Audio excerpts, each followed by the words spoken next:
Hello, this is Lucy Spraggan and this is ACM. Today I'm going to be speaking at ACM about my sort of career so far and how I've done the things I've done and how I've made records and my theory of songwriting. And I think it's important to do these things to share the fact that a lot of people in the industry are kind of winging it a little bit but that it's good to share the ways that you do things with other people so that everybody knows there's not a set way to do something.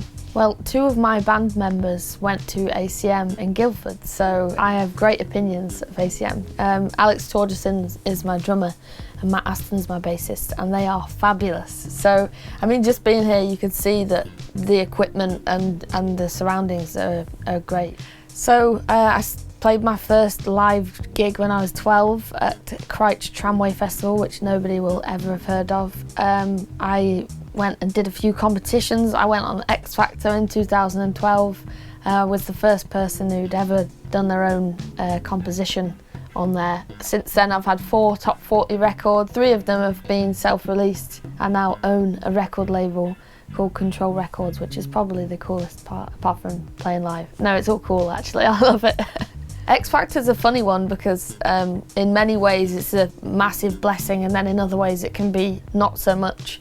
There are so many different things to consider, and the stigma that's attached to that show is very sticky indeed, so you have to really think about what it is that you're trying to achieve. My advice to anyone thinking of going down that route is there is probably another route in that would suit you more if you're sort of a songwriter or you're more independent, but go for whatever you feel like you should do.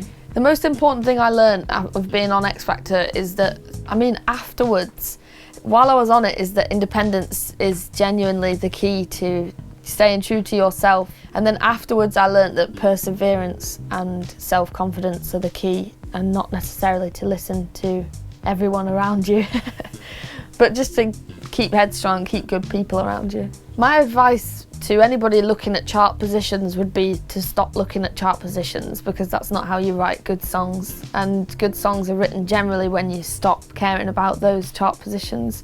My debut album, Join the Club, charted at number 7. I wrote those songs from the age of like 13 to whenever I released it. I think I was 21. My last record, my 4th record, was number 12, and this time round I just stopped caring about where it was going to chart and more about what I was actually writing. So I'd advise people to just focus on what they write rather than the charts. More touring, another record, that's my plan. We've got a massive summer. We just played Glastonbury and the Isle of Wight Festival and loads of really cool folk festivals, and I'm just, looking to the future and keep moving forward.